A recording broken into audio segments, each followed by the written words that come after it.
بسم اللہ والصلاۃ والسلام علی رسول اللہ۔ آج میں آپ سے ایسی دعا شیئر کرنے جا رہا ہوں جس دعا سے آپ کے ارد گرد اور آپ کے سامنے اور آپ کے پیچھے اور آپ کے دائیں بائیں جو بھی آپ کا دشمن ہو یا جو بھی آپ کو پریشان کرتا ہو یا جو بھی جس سے بھی آپ کو چھوٹی موٹی کوئی تکلیف ہو آپ اس سے محفوظ رہ سکتے ہیں۔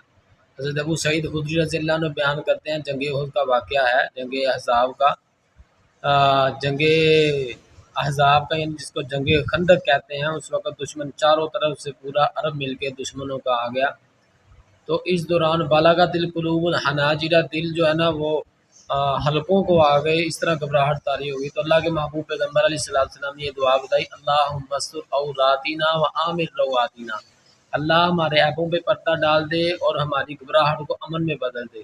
یہ دعا پڑھنے کی دیر دی اللہ تعالیٰ نے ایسی مدد کی کہ ہر طرف سے اللہ تعالیٰ نے ہمیں امن دے دیا۔